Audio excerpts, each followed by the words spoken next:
नमस्कार दोस्तों, सुकून के कुछ नए पलों के साथ आपकी दोस्त motivation author and speaker doctor Tilottama Azad. आज के सेशन में हम चर्चा करने जा रहे हैं कि जीवन की अपंगता क्या है।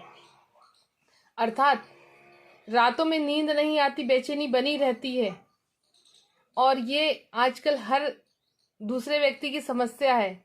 इस समस्या से कैसे निजात पाया जा सकता है?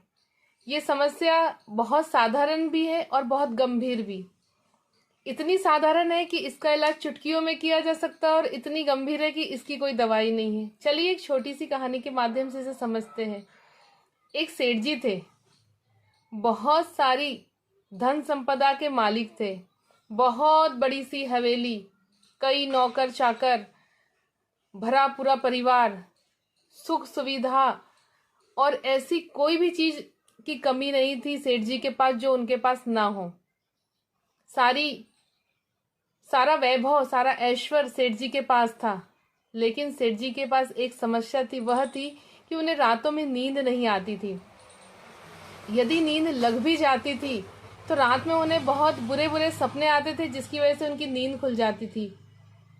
बहुत परेशान रहते थे नींद नहीं आने की वजह से। जब रात में नींद नहीं आती तो दिन भर उन्हें बेचैनी रहती थी। बहुत तेरा इलाज करवाया, कितने ही डॉक्टर्स को दिखाया, लेकिन उनकी बीमारी कम होने की जगह दिनों दिन बढ़ते जा रही थी। एक दिन एक पहुंचे हुए संत उस गांव में आए। यह सूचना सेठ जी को मिली। सेठ जी भी उन संत के पास गए। उन संत के पास जाकर उन्हें दंडवत प्रणाम किया और कहा कि संत जी, मैं बहुत परेशान हूँ, मुझे बहुत बड़ी बीमारी है जिसका इलाज मुझे अभी तक नहीं मिल रहा है। संत ने सेठ जी से पूछा, आपको क्या समस्या है? सेठ जी ने कहा, मुझे रातों में नींद नहीं आती है। संत ने मुस्कुराते हुए कहा कि आपको अपंगता की बीमारी है। सेठ जी विस्मित होकर सोचने लगे कि मेरे हाथ पैर सब ठीक है, फिर संत जी ऐसा क्यों कह रहे हैं, महात्मा ऐसा क्यों कह रहे हैं कि मैं अपंग हूँ। सेठ जी ने कहा कि मेरे तो हाथ पैर ठीक है, मैं कैसे अपंग हो सकता हूँ।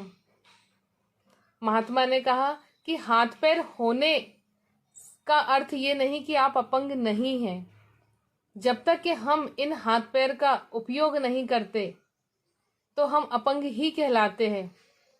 आपकी जो समस्या है वो 2 दिन में ठीक हो जाएगी। आप बहुत कठिन परिश्रम कीजिए। क्या आप स्वयं परिश्रम करते हैं? सेठ जी सोचने लगे, मेरे घर इतने नौकर चाकर हैं, मुझे परिश्रम की क्या आवश्यकता।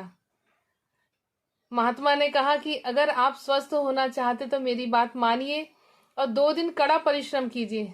सेठ जी ने संत जी को नमस्कार किया और जी कहकर वहां से चले आए। 2 दिन सेठ जी ने बहुत कड़ा परिश्रम किया, बहुत मेहनत की और उन्हें बहुत गहरी नींद आई और उनकी जो बरसों पुरानी समस्या थी वो ठीक हो गई। उन्होंने महात्मा जी को धन्यवाद किया और उन्हें समझ में आ गया कि जीवन में यदि स्वस्थ रहना है, निरोग रहना है तो परिश्रम करना होगा। चाहे हमारे पास कितनी ही सुख सुविधाएं, कितने ही नौकर, कितने ही वैभव ऐश्वर्य क्यों ना हो, लेकिन हमें परिश्रम करना होगा। जब हम परिश्रम करना छोड़ देते हैं तो हमारी काया रोग से ग्रस्त हो जाती है, लेकिन जब हम परिश्रम करते हैं तो ये निरोगी होती है और जब निरोगी होती है तभी जीवन में सुख और आनंद के पल आ पाते हैं।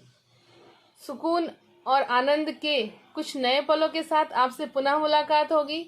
तब तक के लिए जय हिंद, जय भारत। आपको मेरा ये वीडियो पसंद आए तो इसे लाइक, सब्सक्राइब और शेयर करना ना भूलिए।